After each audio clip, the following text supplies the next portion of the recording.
araw po sa inyo. Ako po si Dimples Romana. Ang dasal ko ay sana safe po kayong lahat at healthy na nasa inyong mga tahanan ngayon kasama ang inyong mga minamahal sa buhay. We are now entering our 4th week of the Enhanced Community Quarantine or ECQ. And I'm sure marami po sa atin, lalo na pag mga nanay na kagaya ko, mga magulang na kagaya ko, ay medyo nababahala na sa mga parating pa na araw because we can see all the numbers piling up and I'm sure nakaka-worry, nakakatakot, pero alam natin ang mga takot natin ay pwedeng ma-pacify once we get the correct information at kadalasan ngayon, di ba, no, napapanood natin sa TV, naririnig sa radyo at nakikita online ang iba't ibang impormasyon pagdating sa COVID-19. But today, we are very, very grateful because we have a gracious guest today. He's a specialist pagdating po sa infectious disease from UP-PGH, Dr. Edsel Salvana. Doc, magandang araw sa iyo. Hello, Dimples. Magandang araw sa iyo. Magandang araw sa lahat ng nakikinig at nanonood nitong ating webinar. Doc, I'm so happy na makakausap ka namin kasi una gusto ko munang sumaludo sa iyo, a virtual salute to you and all the other frontliners who are sacrificing themselves. No? Ito yung mga panahon na nare-realize namin kung gaano ka-importante ang ating mga doktor, ang ating mga medical personnel, ang mga taong nag-aalaga sa atin. Kasi ito yung panahon na talagang kayo talaga ang aming mga heroes. Kumbaga, kaya salamat sa iyo. Salamat sa lahat ng mga kasama mo sa UP, sa PGH. Maraming salamat sa inyo. No? Hindi mo alam kung gaano kampante nararamdaman namin pagdating sa pakikipag-usap sa mga kagaya po ninyong espesyalista. So thank you so much sa inyo, Doc.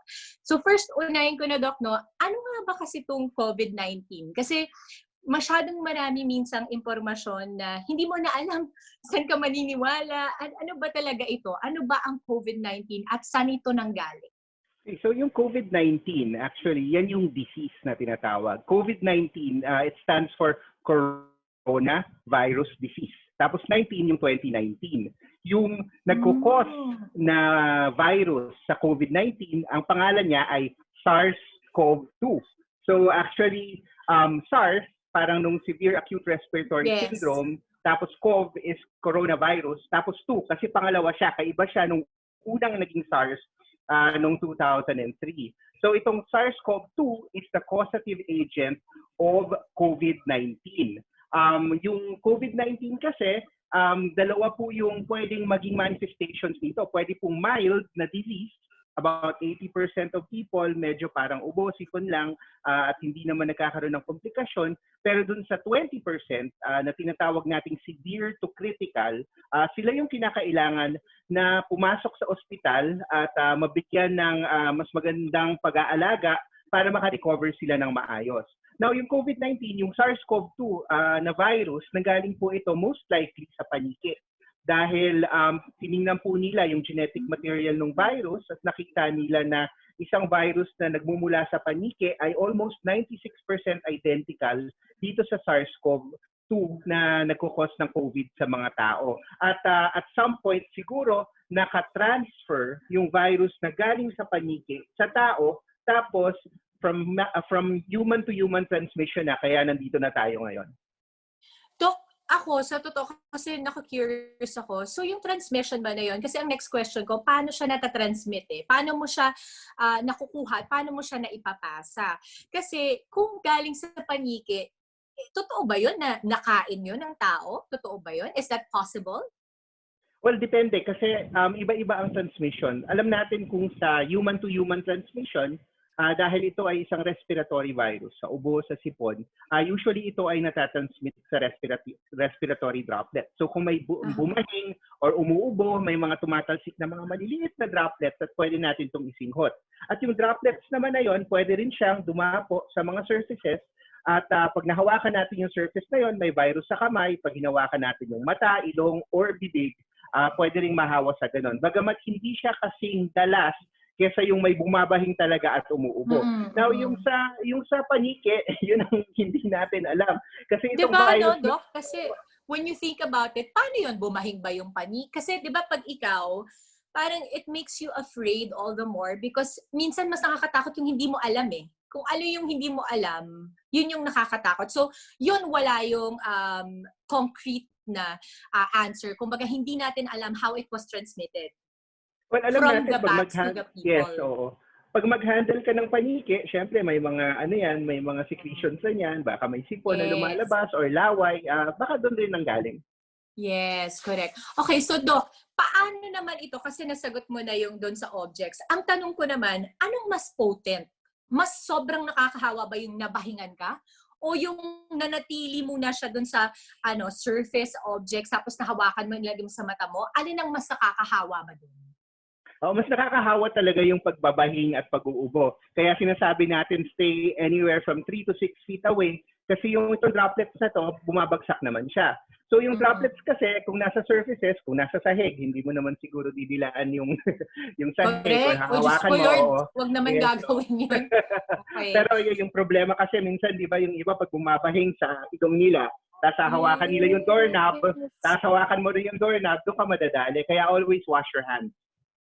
Doc, kunwari, di ba kasi yung mga anak namin, minsan tinuturuan silang pag bumabaheng dito, tama ba yun?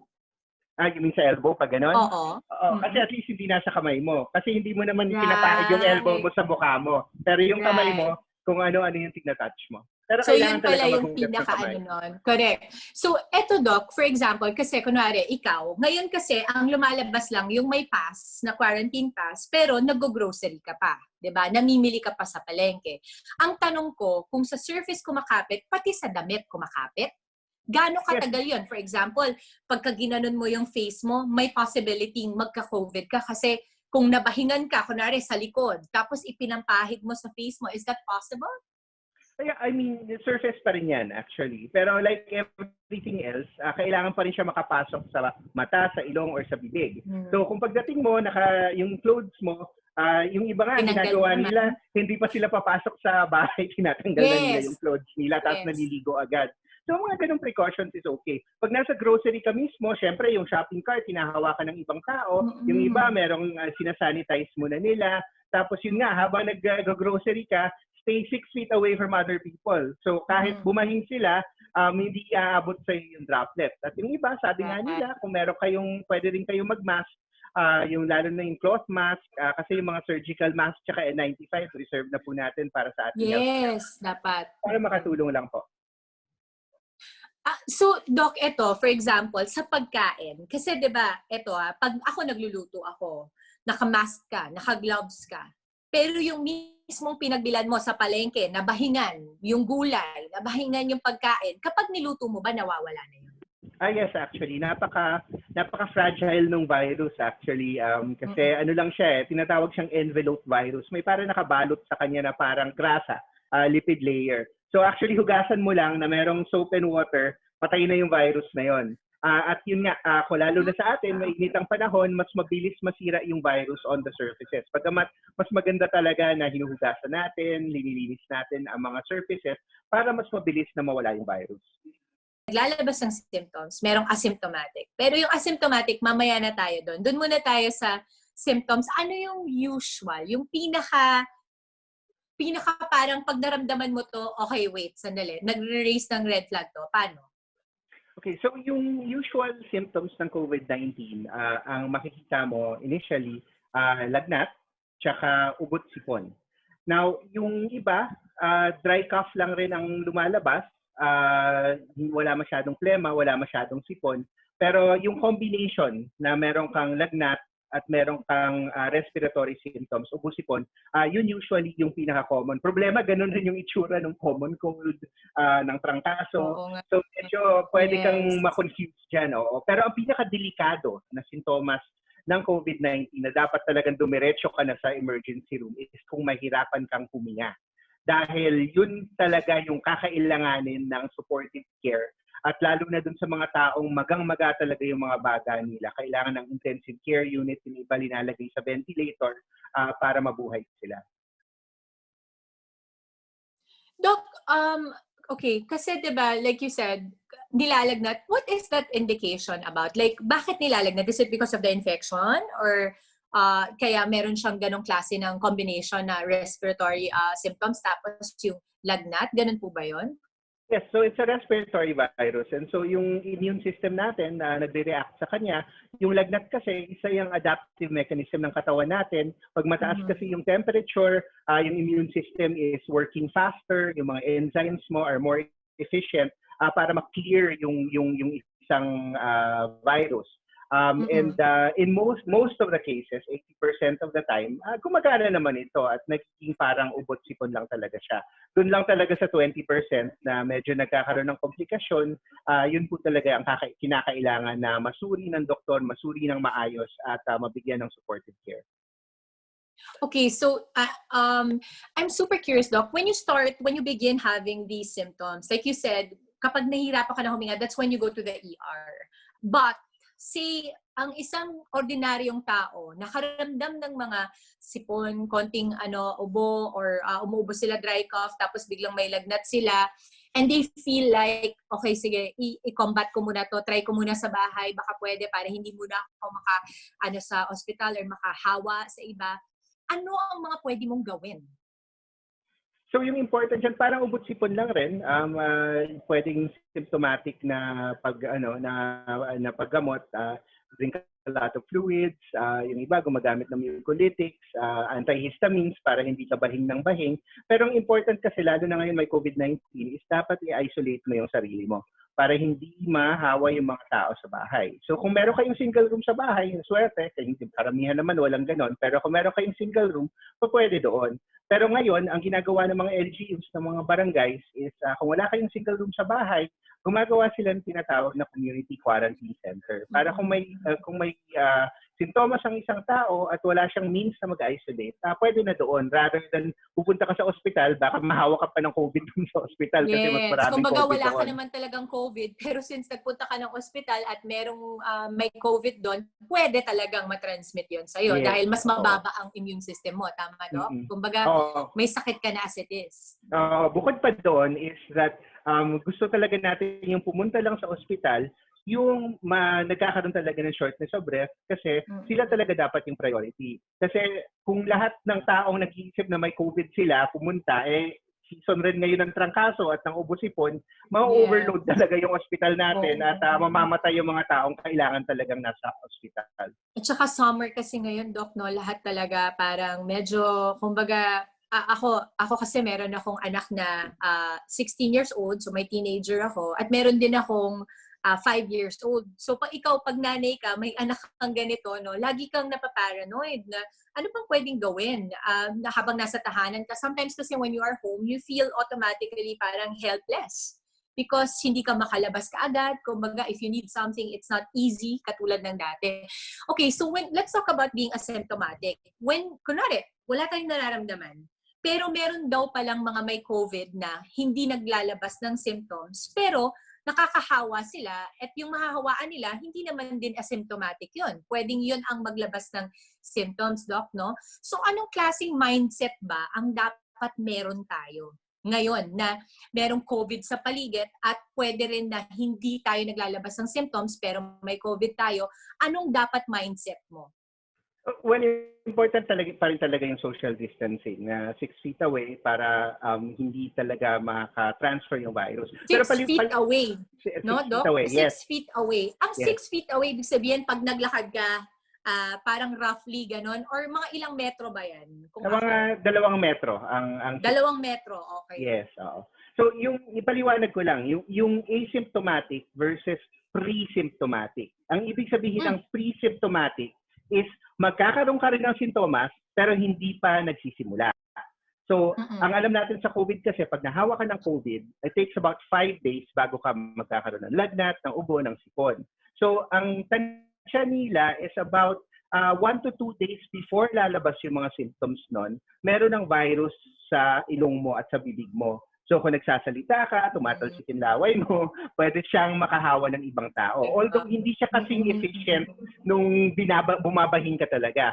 So they think that 90% of the transmission is from symptomatic people, yung meron talagang sintomas, about 10% maybe from pre-symptomatic. Pero yung asymptomatic, ibig sabihin isang tao na nagka-COVID na hindi talaga nagkaroon ng sintomas, hindi pa natin alam kung nakaka-transmit yun. Kasi ang hirap-hirap gawin yung study na yon. Paano mo siya hahanapin? Wala nga siyang sintomas di ba? Pero ang nakikita nila na nagka-transmit. So, saan ang galing yun? Yeah. Saan galing yun, Doc? Kasi we would hear that, di ba, sa media. Oo. Yun yung confusion kasi. Sinasabi nila asymptomatic, pre-symptomatic pala. So, wala pa siyang symptoms pero magkakaroon. Yes, pre-symptomatic. Iba po yung term. Okay. Yes. Tamo, bago kong nalaman yan, imagine mo ako, Doc, nanonood lang ako ng TV, nakikita ko at sinasabi nila, di ba pagka tinatanong yung mga ini-interview, paano yung mga asymptomatic? Wala pa sila. So, ito pala pre-symptomatic kasi hindi pa lang lumalabas. That's correct. Okay. Sige, Doc. Ito, sino ang pinaka madaling magkaroon ng COVID? Kumbaga, ako ngayon, iniisip ko, okay, sa edad ko, nakita ko naman yung mga numbers, wala masyado yung ganitong edad, wala masyado yung ganito. Sabi nila, mga senior citizens daw ang kadalasan, mga may hika. Totoo ba yun, Doc? Meron ba talagang study behind that? Yeah. So, yung COVID-19, actually, dahil wala tayong immunity, bagong-bagong virus ito, actually, lahat tayo pwedeng mahawa. Yung question lang is, ano yung risk na magkakaroon ka ng komplikasyon at yung risk na mamamatay ka? So, lahat ng tao, hanggang sa pinakabata, pwede talaga magkaroon, pero yung manifestations ng sakit at yung severity ng sakit na nagbabago. So, for instance, below 10 years old, wala pang namamatay. Ibig sabihin, parang ubo-sipon lang siya. Between 10 years old and 60 years old, meron na rin namatay.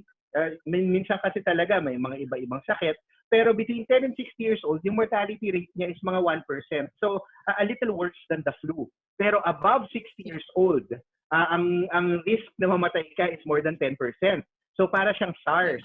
Oo. So, yun ang sinasabi natin. Batang-bata ubo, between 10 and 60, parang flu. Although may namamatay rin sa flu, so kailangan pa rin mag-ingat. And above 60, para siyang SARS. Okay. So may ganun pala siya, no? Kasi, di ba, ngayon, sa totoo, kapag meron kang senior citizen sa bahay or meron kang inaalagaan na talagang may sakit na, like I had a sister who had leukemia before, if she was still alive, then we would have been more careful. Tama, Doc, no? Oo, tama so, yun. Kumbaga, kasi mas mataas talaga yung risk. How about yung mga taong may diabetes, yung mga diabetic na tao, yung mga may sakit sa puso, totoo ba na mas madali silang mahawaan? Yes, mukhang merong risk talaga yung tinatawag natin na may comorbids or co-infections. Mga taong may HIV, mga taong may cancer. Diabetes is actually an immunocompromising condition. So in general, sinasabi nga natin is ever dahan-dahan ililift itong ating community quarantine. Siguro hindi muna natin papalabasin yung mga matatanda at yung merong may mga sakit kasi kailangan muna natin siguraduhin na ligtas sila bago tayo mag-relax ng ating guard. Opo. Okay. Okay, Doc, ito naman, kasi kanina medyo na-touch na natin yung importance ng paghuhugas ng kamay. And now more than ever, this is really one of the most highlighted prevention measures na ginagawa natin. No? Like, I know a lot of, not only celebrities, but a lot of different people coming from different influences are showing their support in terms of proper hand washing. Kasi, ano ba yun? Like, hindi, dapat ba meron talagang tamang paghuhugas ng kamay? Kasi baka mamaya minsan, alam mo naman tayo, di ba? Pag sinabi mo, hugas mo kamay mo, binasa mo lang, winisip mo, tapos na, di ba? Ano ba talaga ang pinakatama para to get rid of the virus and also be protected? Well, yung sinasabi nila na kumanta ka ng happy birthday at yung kasi kailangan talaga yung lahat ng surfaces Kasi kung maghugas ka lang, yung kukunin mo lang yung soap tapos gaganunin mo na, makakalimutan mo yung in-between. Tapos madalas makalimutan rin yung the back of the hand. Yes. So, yung happy birthday naman, hindi naman kailangan kumanta ka talaga ng happy birthday all the time. At saka yung iba kasi mas maigsi yung happy birthday nila, di ba? Yes, so mga 20 seconds. Pinapasaya lang kita, Doc. Pinapagaan ko lang yung usapan natin. Yes, kasi, alam mo, pag natatakot tayo minsan, di ba, parang all the more nakakaramdam ka ng mga simptomas na wala naman talaga. Tama ba ako, Doc? Minsan, sa sobrang takot mo, imbis na hindi ka nauubo, feeling mo nauubo ka. Alam mo yon yung pakiramdam na ganun, Doc. So, minsan it's nice also na medyo we try to, lighten up a little bit para hindi rin tayo isip ng isip. Kasi feeling ko, pag sobrang pag-iisip mo naman, napupuyat ka, hindi ka na makakakain ng maayos, then lalo kang hindi protected. Tama ba ako? Yes, tama. So yung issue lang talaga sa kamay is dapat clean mo lahat ng surfaces. Whether it's 20 seconds or 30 seconds, basta nagawa mo yon, okay na yon. It doesn't matter what kind of soap you use, though? So, yung soap kasi, it doesn't matter if it's antibacterial, antiviral, or whatever. Yung point kasi ng soap is nakakasira siya nung grasa. And yung nakapalibot sa virus is parang grasa siya. Yung virus, kahit nandun pa yung genetic material, kung wala na yung grasa around him, hindi na siya nakaka-infect. Right. Ito yung kaninang sinasabi mo, Doc, na itong klase ng virus na to, imagine na natin na may grasa siyang naka-envelope dun sa mismong virus. So, when you think about it, kapag nawasak na yon, ito na lang yung virus, dead man na rin kasi hindi na siya effective makapang-transmit. Tama, hindi na siya makakapasok sa cells ng katawan natin. Right. So, ibig sabihin, Doc, yung mismong grasa na nag-envelope sa virus na yon, yun ang nagbibigay paraan para makapasok siya sa cells natin? That's right. Kasi, di ba ang pangalan nga niya coronavirus? Okay? Yes. The reason tawag sa kanya coronavirus is because meron siyang parang mga spikes crown on top. Parang pag sinlice mo yon, mukha siyang corona sa microscope. Yung spikes na yon ang dumidikit sa parang may spike rin yung cell at nakakapasok siya. Right. Pero yung spikes na yun kasi, nandun siya sa loob ng grasa. Pag sinira mo yung grasa, tanggal na rin yung spikes. Okay. Doc, eto na lang. How often are you supposed to wash your hands? Because sure, we all know that we have to wash our hands. But what if some people only does it like, once a day lang, twice a day lang? How often do you have to do it? Yeah, so ang pag-wash ng hands is really dependent on gaano mo kung na-contaminate mo yung kamay mo. So for instance, lumabas ka, humawak ka ng doorknob, hinawakan mo yung telepono mo. So isa pa yon kasi yung telepono, napakadumi ng telepono. Super dirty daw talaga niya.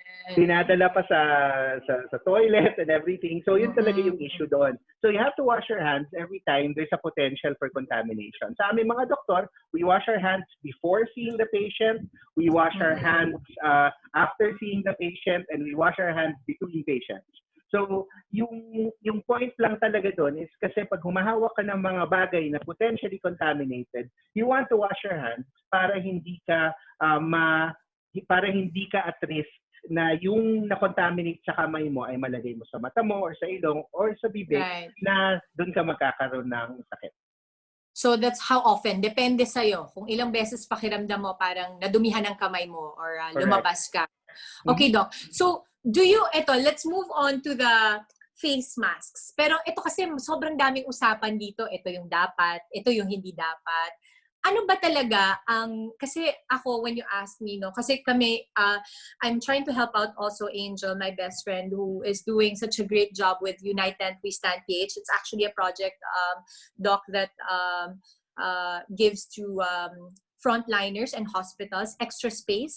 Ito yung mga tent, Doc, na para in case may kailangan sila na dito lang muna yung mga COVID patients or tulugan ng mga frontliners or Ito, pag pumupunta si Jel doon, lagi siyang nakamask. So, iniisip ko, ano nga ba ang kailangang mask? Of course, we wanna, like previously we mentioned that the masks, yung mga N95 should be already for our frontliners, no? Pero for a normal person, ano dapat ang sinusuot mo? Yeah.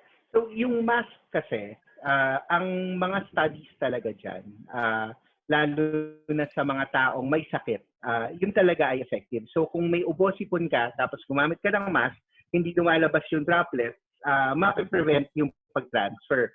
So ang question lang kasi talaga is whether ang isang tao na walang sakit, kailangan ba niya mag-wear ng mask? Kasi ganito yan di ba droplet transmission nga, 6 feet away. So if you stay 6 feet away, kahit hindi ka nakamask, hindi naman naabot sa iyo yung droplet. Yung problema is, pag nagsisiksikan tayo, dun pwede. So, yung thought process doon is, okay, baka naman merong utility talaga yung mask, bagamat hindi pa ganun kalakas yung ebidensya. So, there's 2 reasons. First of all, having the mask on your face prevents you from touching it, di ba? Yes. Tapos, pangalawa is, yun nga, na kung nakamask ka, aside from being more conscious, may psychological effect rin yun sa utak mo eh. Kasi kung lahat ng tao around you nakamask tapos ikaw hindi ka nakamask, parang feeling mo wala kang control. So, in terms of whether it actually works, assuming you do yung social distancing mo, is less clear. Pero mukhang hindi naman harmful as long as yung mask na ginagamit natin, hindi natin inaagawan yung mga healthcare workers na at real risk talaga dahil tumitingin sila ng mga pasyente. Kasi ang hirap ngayon, Doc, like, yun nga, si Angel goes around different hospitals and karamihan talaga ang mga requests, more than the tens, are PPEs and masks, no? And napakahirap humanap ng supplier ngayon, Doc. Kasi iba-iba eh. Lahat tayo may kailangan. And kunwari, ikaw, able ka naman to buy, iisipin mo talaga, okay, kahit hindi pa kailangan ng pamilya ko, magre-ready lang ako for this. But of course, we always wanna say na sana mauna muna for the frontliners kasi sila talaga yung at risk na mahawa kaagad, no? Kumbaga, doon muna tayo sa alagaan muna na ako nga ang naisip ko dyan, dapat protektahan at alagaan muna ang mga frontliners natin kasi sila talaga yung nagsiservisyo at this point, no? Sila talaga yung lumalabas dyan. And I can just imagine, no? Dok, alam mo, nakakapanood ako ng mga yung nagbe-breastfeed na mother, nurse siya and doctor siya, tapos pupunta siya sa bahay ng anak niya, sisilipin lang niya from the gate. Grabe ang puso ko, Doc. Parang, kasi pag nanay ka, ramdam na ramdam mo na yung so near yet so far because you really can't go dahil alam nila frontliners sila, no? So these are the things ba na ngayon parang you also take into consideration, no? So ako naman, Doc, ito, ang tanong, kunwari infected ka with COVID, or may kakilala ka na nagkaroon ng COVID, dinischarge na, okay na, clear na, wala ng COVID, may chance pa ba na maliit na chance na mahawa ka doon? Kasi isipin mo, pwedeng magkaroon ng, Doc, na, naku, hindi mo na ako lalapit dyan kasi nagka-COVID yan. Pero na-discharge naman na siya. Hanggang kailan ba siya pwedeng maka-infect ng iba? Or pag pinalabas ka ba ng hospital, sure na yon na wala ka ng COVID, hindi ka na makakapanghawa? Well, sa ngayon, pag nagpapalabas kami ng pasyente sa ospital na yung nag-stabilize na, ang advice pa rin is actually to continue quarantine for 14 days. Tapos at the end of 14 more days from the time of discharge. Tapos, para sigurado. And then at the end of that, iti-test sila ulit, whether isa swab ulit or gagamitin itong mga bagong antibody tests. Baka makatulong rin yon sa pag-determine whether nakakahawa pa sila or hindi. Pero batay sa mga pag-aaral kasi, depende kasi sa test na gagamitin mo eh. Yung ginagamit na test, yung tinatawag na RT-PCR, whether patay or buhay yung virus, magpo-positive pa rin yun kasi. So, it takes a while na may bangkay talaga ng virus sa katawan mo eh. So, it doesn't tell you if you have something called infectious virus. Pero, batay sa mga pag-aaral, lalo na yung mga taong may mild symptoms, even though magpa-positive pa rin sila sa test all the way to 14 days from the time na nagkaroon sila ng COVID-19, nung sinubukan nilang isuriin kung buhay pa yung virus or hindi, actually, most people, wala nang buhay na virus by day 8. So, day 10, wala na talaga sila makuha. Although nagpa-positive pa rin yung test, pag pinapatubo mo yung virus, hindi na niya kaya mag-infect ng cell. So, based on that, yung 14 days na pinag-uusapan, mukhang sapat naman talaga yun. Okay. Okay, so, eto naman, Doc. If you were in contact with somebody who had COVID-19 or has COVID-19 at kaka-confirm lang. Kasi very responsible naman most of our yung mga kababayan natin when they confirm or get the test results and they are positive or at least bago sila nag-test, sinasabi na nila na kasi yun ang responsibilidad natin, 'di ba, na kapag na-feel mo na meron kang COVID or nagpa-test ka na, kahit wala pa siguro yung test results, the fact that you had yourself tested, dapat at least listo ka na huwag ka na munang lumabas or huwag ka na munang makipag-usap sa iba. Pag ganito, Doc, at nalaman mo na in contact ka with them, anong dapat mong unang gawin? Dapat ba magpa-test ka na rin kaagad? Kasi very limited yung test kits natin, di ba? What qualifies you to be able to have that test and where can you have it tested? Right. So, yung exposure kasi sa isang tao na hindi pa natin alam kung kung may COVID-19 or wala sila talaga. It's really tricky. Like ako, nung nagkaroon ako ng sore throat, alam ko, nag-alaga ako ng 2 pasyente na namatay na COVID confirmed, nag-isolate na talaga ako immediately.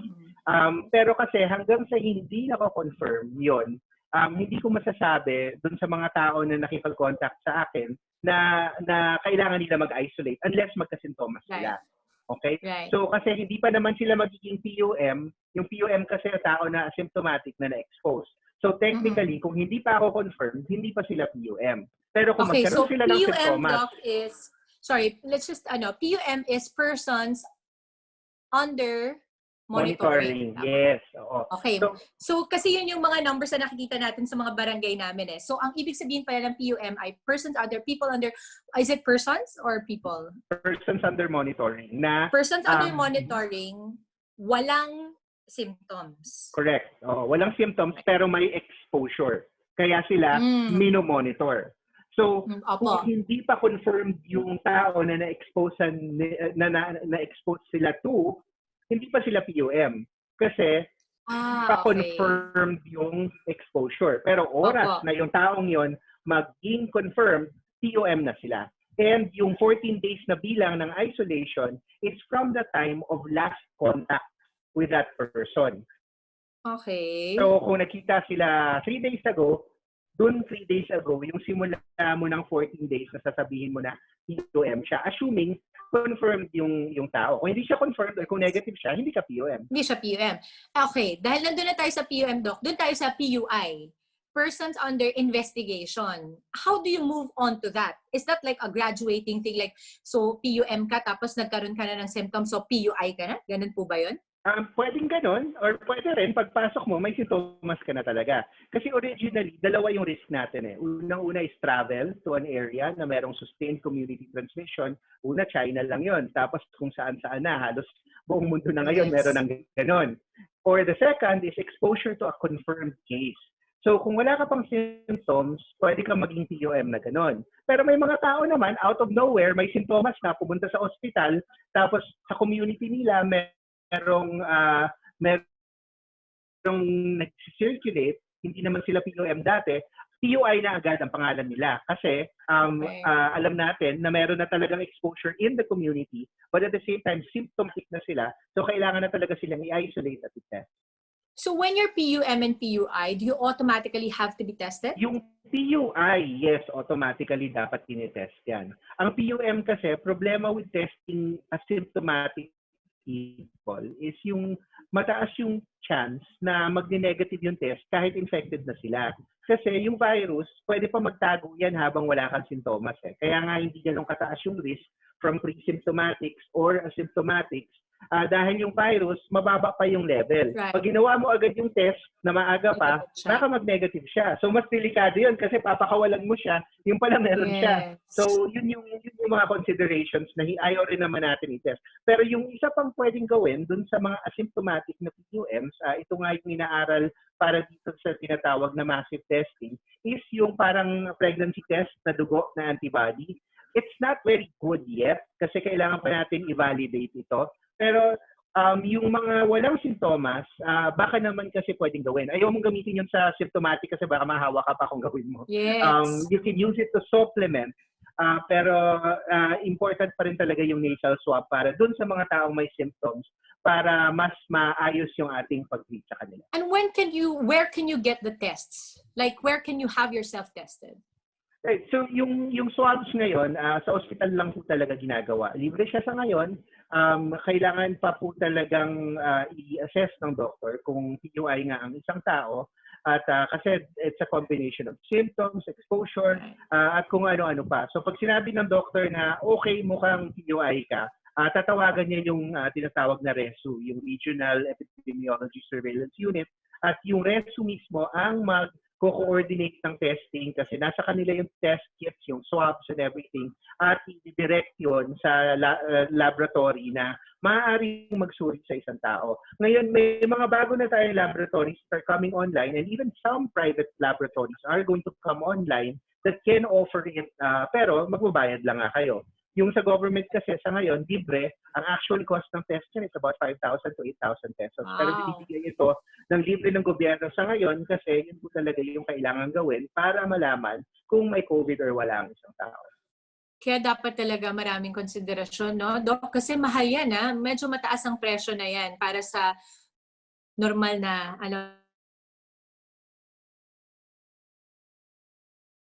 mo, manggagawa, di ba? Kasi kung 5,000 to 8,000, that really costs a lot of money. Halos budget na yan minsan ng isang Okay, so now, Doc, let's move on to one of the medyo tricky topics when it comes to the quarantine is the self-quarantine. Kasi, di ba, there's really no manual. Like, nobody really came out with it and say, okay, ito yung mga dapat gawin. So this is the perfect moment na malaman namin from somebody like you who is a specialist when it comes to infectious disease, no?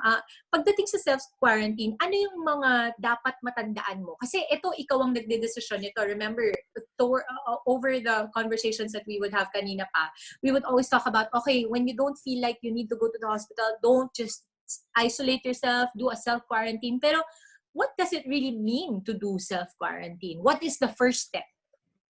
So unang-una, if you want to do self-quarantine at home, kailangan talaga may separate room na may separate banyo as much as possible. So doon ka lang sa kwarto na yon, dadalhan ka ng pagkain, and as much as possible, yung magdadala ng pagkain sa'yo, less contact. Yung sa akin, iniiwan lang yung tray sa harap ng door ko, tapos kinukuha ko. Pag kinukuha ko yung, nagmamask ako.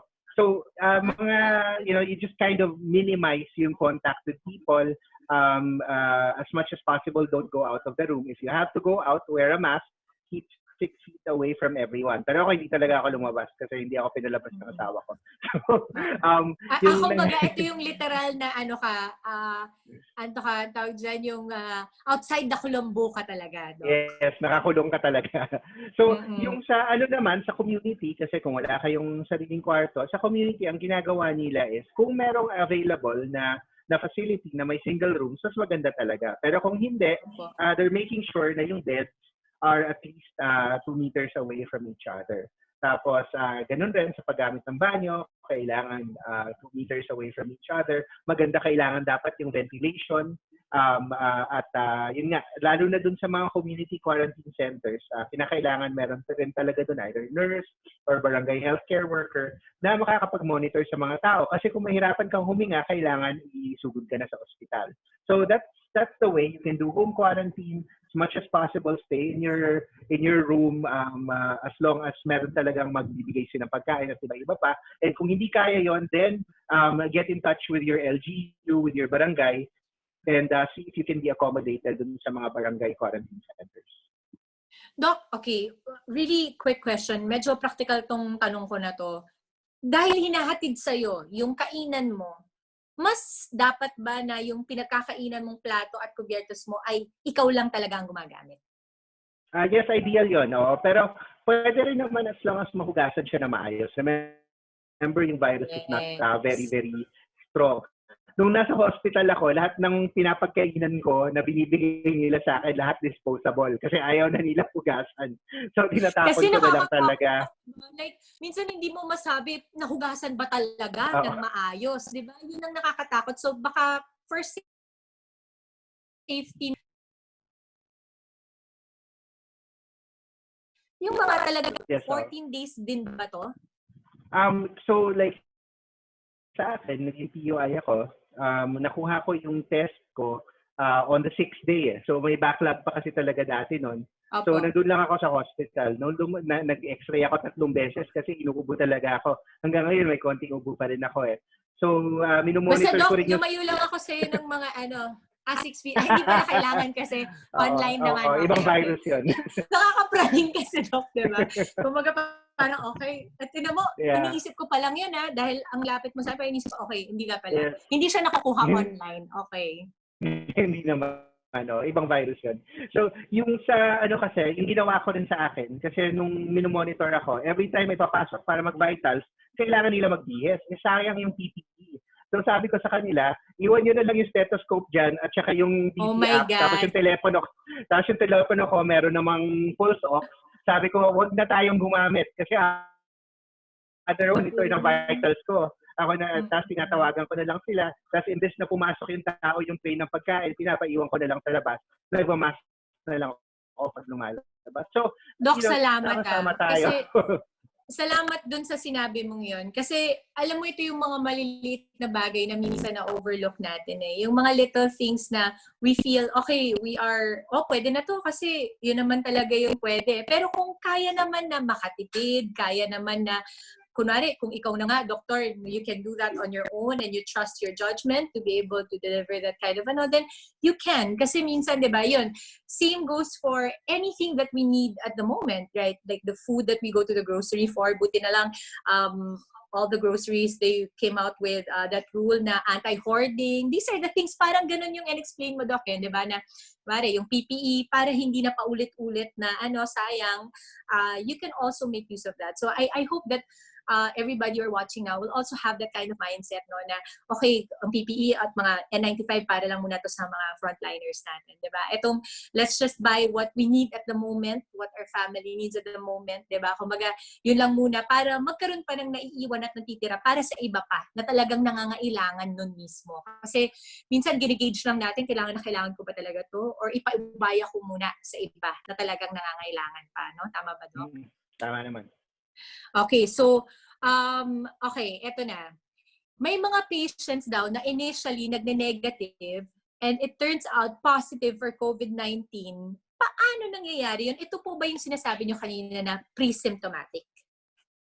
Yes, actually. So, yung amount of virus kasi in your body, pag nagsisimula pa lang yung symptoms mo, mababa pa siya.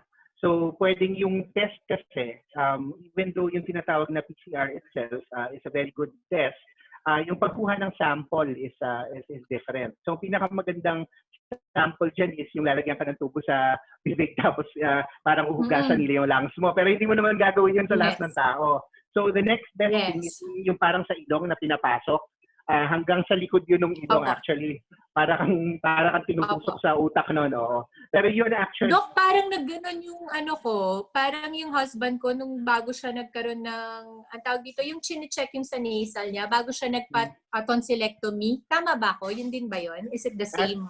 Yeah, it's a really long swab and they stick it all the way para i-check ka kung dun sa likod, kung nandun yung virus. So yung problem lang talaga doon is kung masyadong maaga makunin yung specimen, there's a 1/3 chance na negative siya. So, ang ginagawa namin na doctor is kung meron kang sakit, tapos negative yung initial swab mo, kung lumalala yung sakit mo, pwede namin i-repeat yung test after 48 hours. Hindi maintindihan minsan ng ibang tao na dahil positive or negative ang test, hindi ibig sabihin 100% na positive or negative yon. So, kailangan pa rin namin gamitin ang aming clinical judgment bilang doktor na makakasabi tayo na ligtas talaga ang isang tao, whether or not positive or negative yung test yan, kailangan pa rin gamitan ng utak. This is why we all need you. This is why we need our dear doctors and nurses to tell us what basically is happening in our bodies. Kasi kayo talaga yung pinaka-nakakaalam nun. So, ako rin, I would suggest to, the people who are watching us now, na talagang pakinggan natin yung mga doctors na the Skin and Cancer group. No? And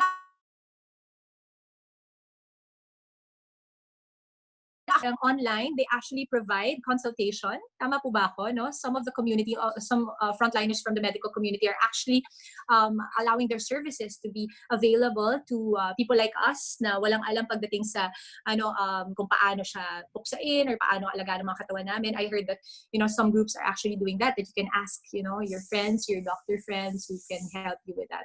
Okay, Doc. So let's talk about flattening the curve. Kasi ito, kagabi, pinag-uusapan namin ng asawa ko. Kasi parang sabi namin, teka, matatapos na ba talaga itong quarantine? Kasi, di ba, Doc, konting araw na lang eh. When you think about it, konti na lang. And ang nakikita ko, yung numbers, kung paakyat pa, parang hindi pa naman talaga siya pababa or hindi pa rin siya nag-plateau. Eto ba, Doc, yung flattening the curve, what is the pinaka-best explanation when it comes to layman's term? Kumbaga, kasi I'm sure yung flattening the curve, iba yung explanation pag galing sa mga doktor, pag-usapan ninyong kayo-kayo lang. Pero paano, kunwari ako, Doc, pasyente mo ko, paano ma-explain sa akin yung flattening the curve? Yeah. So yung flattening the curve kasi, ang pinag-uusapan na curve na to is yung pagdami ng cases. So kung wala ka pang immunity sa isang population, tapos pinakawalan mo yung virus doon at maghawa-hawa, ang makikita mong curve na ganyan is mataas, na mabilis, and then pag nagkaroon na ng stability na infect mo na yung marami, bababa na siya ng ganyan. Okay? Yung problem is, kung ganyan kataas yung pag-akyat niya, kung hanggang dito lang na level yung kaya ng iyong healthcare system, in other words, puno na yung mga ospital, marami talagang mamamatay. So yung pag-flatten ng curve, imbes na akyat siya ng ganon, parang papatagalin mo siya na just below dun sa capacity ng iyong healthcare system para hindi ma-overwhelm yung hospitals at hindi marami yung mamatay. So sa ngayon, kung titingnan natin yung data, medyo mas mahirap kasi siyang intindihin kasi yung first 2 weeks, ang COVID kasi pag na-infect ka, it takes 5 to 14 days bago ka magkaroon ng symptoms, and so it will take that long bago ka matest. So yung first 2 weeks ng ating community quarantine, yung mga taong nagkaroon ng COVID na yon, actually nahawa sila bago nag-ECQ. So yung mga tao na nahawa after the ECQ, ngayon lang natin nakikita yung true numbers. And so yung nakikita natin na numbers, 500, tapos naging 300, tapos kahapon 76 lang, mukhang stable yon. So that looks flat.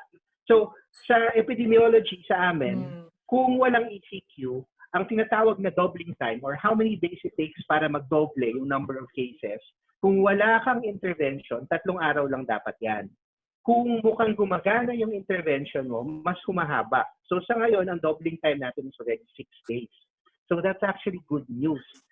Pero kailangan pa natin ng data kasi mga 3 or 4 pa lang yan na data points. So baka bukas or mamaya, baka umakyat na naman.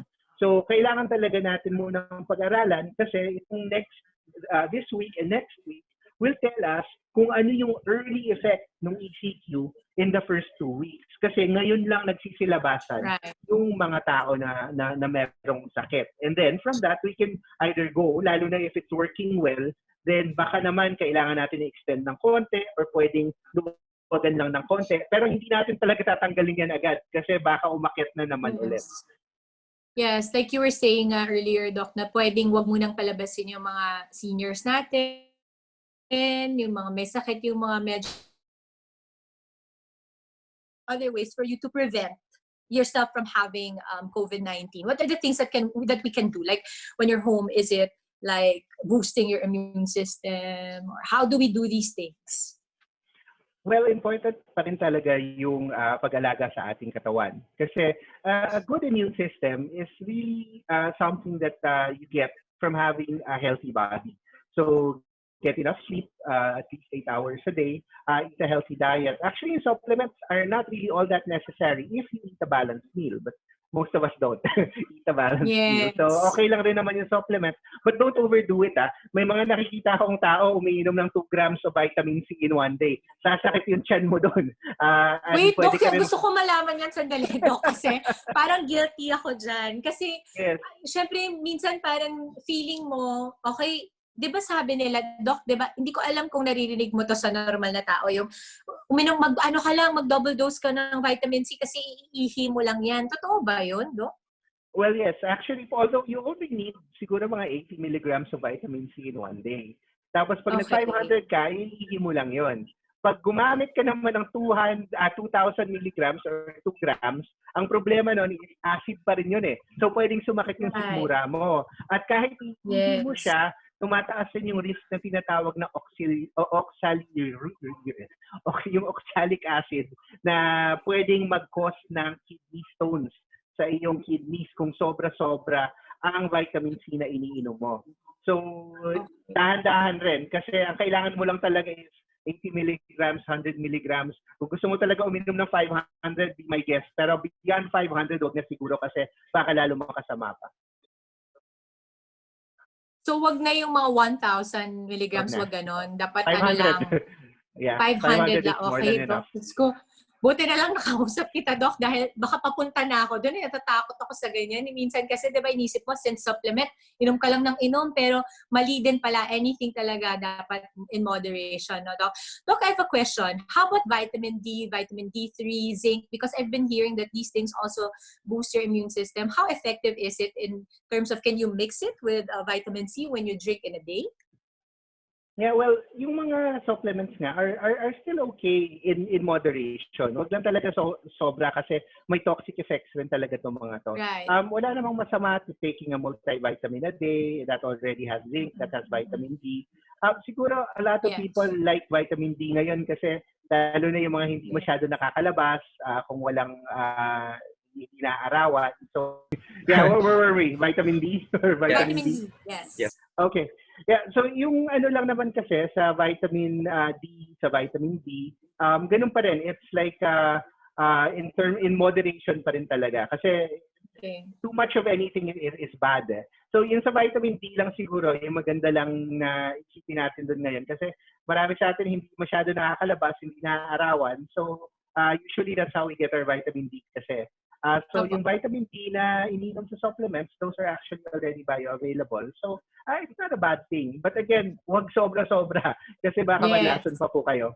Okay, Doc, question. Kasi 'di ba, lagi natin sinasabi na wag na muna, don't go out of the house. And some people may take it literally, kahit na may garden kang maliit sa bahay, you really just will keep to yourself inside your home. Are you allowed to go out of your mismong house if you have like a pocket garden or meron kang konting bakuran sa harap ng bahay mo?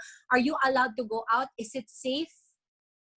Yeah, that's okay. Kasi remember, 6 feet away is okay. Huwag ka lang siguro gumala muna sa labas ng bahay mismo. Pero kung meron sa backyard. Or wag ka muna makipagchismisan pag may dumaan, di ba? Minsan, automatic sa atin yan yung makikipagchikan ka, oy, kumare, ganito. So, wag na muna. Wag na muna yun, Pero yung exercise sa labas and everything, basta within the house, okay po yan. Pwede. Tapos, para lang medyo makapagpa-araw ng konti, no, Doc? Kasi kung hindi ka, if you don't, and I know a lot of mga drugstores now, nagkakaubusan ng vitamin D, zinc, vitamin C. So, kung hindi mo talaga magawa yun, at least man lang sa pagkain mo or, and I think sleeping habits also, Doc, no? Kasi some people, they take it for granted because they think di naman sila napapagod, nasa bahay lang sila. No? So, pwedeng hindi ka matulog kaagad because iniisip mo, hindi ka naman napapagod. But how many hours in a day do you think is sufficient for us to be able to have that, healthy immune system? Right. So, I try to get about 8 hours. Of course, sa mga bata, mas mataas ang requirements. Minsan 10 to 12 hours yung mga yan. Pero for adults, ang minimum siguro is 6 hours. But if you can get 8 hours, it's much better. The other thing na pwede niyong gawin ngayon is if you're a smoker or a drinker, it's time to quit. Kasi those are the things that can also be a problem. Lalo na Lent ngayon, baka pwede niyo na i-give up yan para overall, once this is over, at least maging mas malusog kayo. Correct. Okay.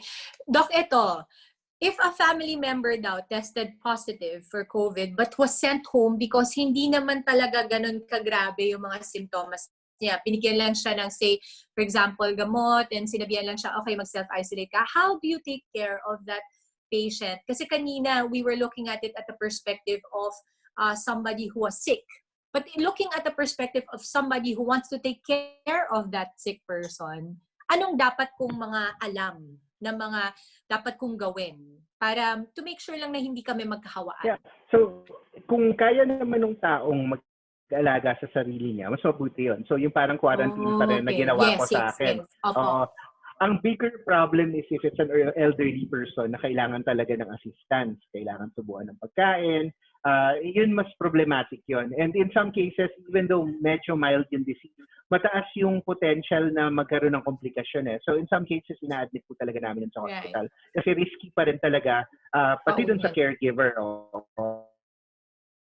So we send people home na may mild disease who can take care of themselves, who can properly quarantine. The other way is to do it, lalo na kung puno yung mga hospitals, is makipag-ugnayan talaga sa LGU, sa barangay, kasi yung community quarantine centers may have that option na meron mag-aalaga sa kanila na may proper PPE at mamomonitor para dalhin sa hospital kung magkaroon ng problema. Okay, ito medyo destructive is real sa akin kasi alam mo naman, hindi tayo doktor, no? Pero susubukan kong banggitin tong term na to kasi ito medyo importante, no? Hydroxychloroquine. And yung iba daw ng mga antivirals na remdesivir, ang ginagamit daw ng ibang bansa para sa COVID-19 na paggagamot, no? So marami daw ang mga, pag nakuha tong information na to, alam mo naman sa atin, gusto natin lagi tayong nauuna. Okay, nalaman natin, naku, ito pala yung ginagamit. Sige, punta ako ng pharmacy or punta ako, meron akong means makabili nito, mag-hoard ako nito. Ito ba talaga ay ginagamit? Anong opinion mo pagdating sa ganitong mga gamot at treatments, Doc? So yung mga ginagamit na gamot ngayon para sa COVID-19 ay pinag-aaralan pa actually. So meron mga promising, kasama na dyan yung hydroxychloroquine, remdesivir, favipiravir, lopinavir, ritonavir, tocilizumab, madami yan. Kung ano-anong tinitingnan, and may mga preliminary studies na encouraging, pero hindi pa napapatunayan na safe and effective ito sa pamamagitan ng tinatawag na double-blind randomized control trial. Bagamat nagsimula na ang mga ito, kasama ang WHO dyan, sila yung nagko-coordinate among the different countries, ang tinatawag dyan ay solidarity trial, para masuri itong mga gamot kung safe and effective talaga sila laban sa COVID-19. Pero merong pamamaraan lalo na dun sa mga agaw buhay talaga na kailangan na kahit ano na lang subukan natin kasi there's nothing to lose. May pamamaraan na gamitin itong mga gamot na to, kasama dyan ang tinatawag na compassionate use ng FDA. May proseso lang talaga ito. So may nagagamitan na rin tayo ng mga pasyente dito. Pero doon lang talaga sa mga agaw buhay. Hindi mo talaga ito pwedeng gamitin sa mga taong healthy pa or mild lang yung disease kasi baka naman mas lalo silang mapahamak. For instance, ang hydroxychloroquine, pag pinaghalo mo sa azithromycin na batay sa isang study mukhang promising daw, kung may sakit ka sa puso, pwedeng huminto yung puso mo. So, huwag mag-experiment kasi baka mas lalo magkaroon ng problema. Itong mga gamot na unproven as it is, pinag-aaralan pa, at kung gagamitin naman ito, ginagamit ito sa loob ng ospital para ma-monitor namin ang mga side effects dito at manatiling ligtas sa mga pasyente. Kumbaga, Doc, sa amin, sa ordinaryong tao, no, huwag kang mag-self-medicate, tama? Tama, huwag kang mag-experiment kasi baka yun pa yung makapatay sa'yo, hindi COVID-19. Oo, totoo yun. Kasi isang ganitong mga panahon ng crisis, Doc, ang daming pwede mong ikamatay bukod dun sa mismong virus talaga. Kasi, di ba, sinasabi nga nila that if you don't get enough food, you go hungry, you will die out of hunger. No? Ito naman, you will die out of misinformation because if you get so many information in your head and pinagtagpi-tagpi mo yun at feeling mo, katawan ko naman to. Kasi minsan guilty tayo sa ganun, di ba, Doc? Yung ako nakakaalam sa katawan ko, alam mo naman tayo, di ba, very resilient tayo as a people. And I feel it goes with the territory na parang, okay, alam ko na to, ganito, ganyan. Yun yung iniiwasan natin, Doc. No? This is also the reason why, we are super, super grateful that you gave us the time today to answer all these questions coming from different people. Because, kumbaga, parang, ito galing from somebody who specializes in infectious disease and who have been studying it for, many, many years. At alam mo na marami ka nang nakitang iba pang mga sakit, Doc, eh. Hindi lang itong COVID-19 na ito, no? So, kumbaga, ang ganda lang na nagkakaroon tayo ng ganitong avenue, of course, by Skin and Cancer Foundation to be able to know what really is going on, what we should be doing, anong mga iniiwasan natin dapat. And tama ka dun, Doc, na dapat hindi tayo mag-experiment. Minsan kasi mahilig tayo sa ganyan, di ba? Yung, okay, ito pala, okay, paghalo-haloin natin. Tapos pag medyo umokay yung pakiramdam mo, okay, itutuloy-tuloy mo pa. And, I cannot stress enough why it's so important for us to talk to our doctors, to talk to our nurses, because sila talaga yung nakakaalam kung anong tamang gawin. No, let's not take it into our hands and just, mag-experiment ka lang na okay, ito okay sa akin to. Kasi kanina, Doc, actually I was talking to Tita Sylvia because she was confirmed, of course, with COVID. Tita Sylvia Sanchez, no, meron siya. So kinamusta ko siya sa areas that I did. And then I checked on her and I said, Mama, kamusta pakiramdam mo? And she called me. Sabi niya, anak. Sabi ko, Mama, parang you sound better now? Hindi ka na ba umuubo? Ang sagot niya sa akin, Doc, is sa umaga, anak, okay ako. So, kumbaga, siguro may mga phases talaga na nakakaramdam pa siya, but I'm so happy that she's finally doing well. Hopefully, she's already, tuloy-tuloy na to recovery. And I just love how these stories, no, na maraming mga pagkakataon na natatakot tayo because maraming namamatay talaga, Doc. Pero let's also hold on to the hope na makahanap na tayo ng lunas dito and then mas dumami at umakyat na yung recoveries natin. Kasi minsan, di ba, pag tinitingnan mo yung mga numero, these are numbers pag tinignan mo online, pero these are people's lives, no? Kumbaga, buhay ng mga tao to. And sa totoo, may mga panahon, Doc, na hindi ko alam kung ganun din sa experience mo dahil frontliners kayo. Pero ang puso ko parang paulit-ulit na nadudurog pag nakikita ko na ang hirap pala pag namatayan ka ng COVID, Doc, no? Hindi mo pwedeng puntahan. Dinediretso na siyang cremation. Tama ba ako, Doc? Mm-hmm. Correct. And alam mo, sabi ng isang doktor na kakilala ko, yung iba daw hindi pa kaagad tinatanggap. Tinatanong pa muna kung ikinamatay ba COVID o hindi. May ganun pala, Doc? Yes, actually, syempre kasi kailangan nung punerarya na malaman kung paano yung pag-handle nung katawan. Ang important is walang discrimination, but yung information is important. So nasabi mo ngayon yung mga namamatay na walang kasama and everything. Sa amin, sa mga doctors, actually, marami nang namatay rin. Yung iba dyan, aking mentors, kasama dyan si Dr. Sally Gatchalian, si Dr. Raul Hara, mga teachers ko ito. Pero sa ngayon, we have a job to do talaga. Pero when this is all over, hopefully we can mourn properly. Doc, I'm just curious. Ito, wala na to dun sa tanong na pinag-aralan ko kanina umaga. Because not everybody gets to know kung anong nararamdaman ng ating mga frontliners ngayong mga panahon na to. I want to ask you, sa mga ganitong pagkakataon ba, nakakaramdam din kayo ng takot at pangamba? Kasi from somebody who already knows basically paano ba to, tingnan natin, may mga gamot, pwedeng ganito, i-experiment natin. Ano ang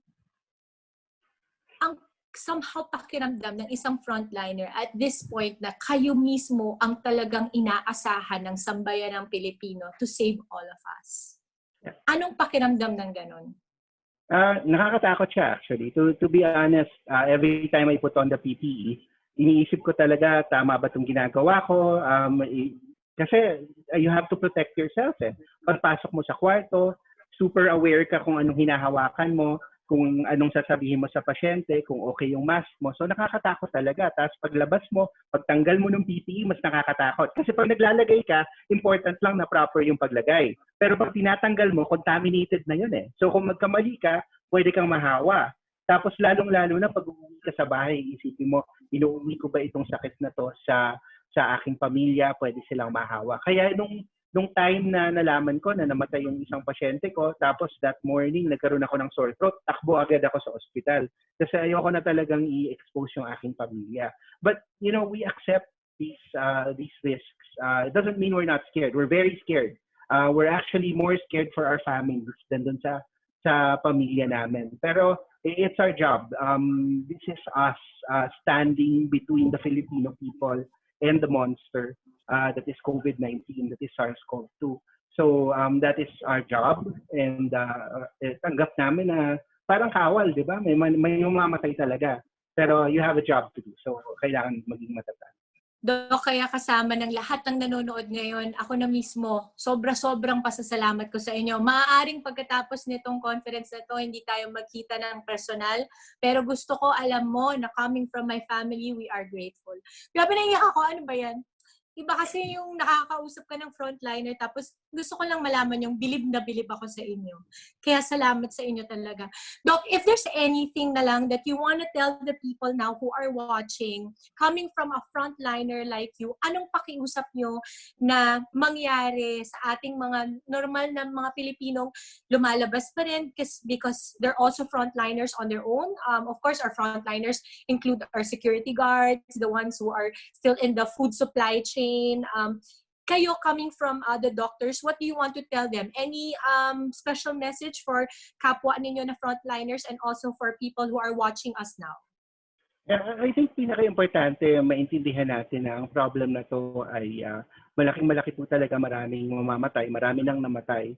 At kailangan sama-sama po talaga tayo dito. Nakikita naman natin, minsan may bangayan pa, meron pang mga issues na politics, ganon. This is not the time for them kasi buhay po ng tao ang pinag-uusapan dito. Kailangan natin magtulungan. Lahat po nahihirapan sa buong mundo, pati ang US, ang UK, hirap na hirap sila sa virus na to. Marami po talagang namamatay. And the only people we can rely on is each other talaga. This is man versus virus. Hindi po ito man versus man. Kaya mag-focus po tayo. Ang kalaban natin dito, ang ating common enemy, ay itong virus. At hindi po talaga tayo mananalo kung hindi po tayo sama-sama dahil kailangan natin alagaan ng isa't isa sa ganitong klaseng sitwasyon. At this will also pass.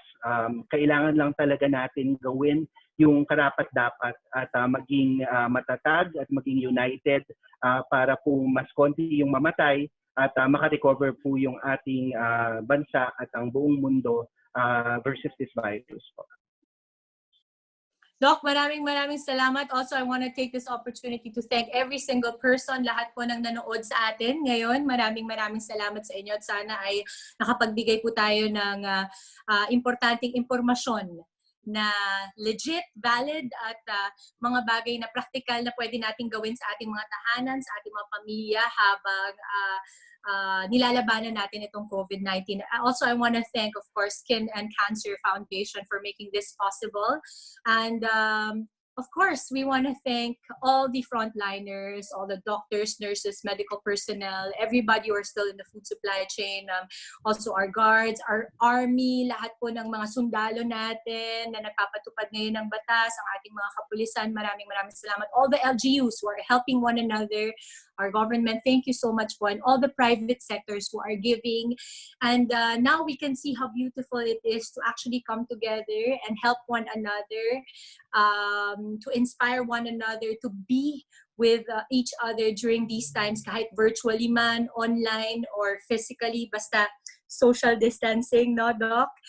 Doc, Yep. Maraming salamat sa'yo. It's been an absolute pleasure and privilege to be speaking with isa sa mga pinakamagigiting naming mga bayani ngayong mga panahon to. Doc Edsel Salvana, maraming salamat po, UP-PGH. Thank you so much, sir. Maraming salamat.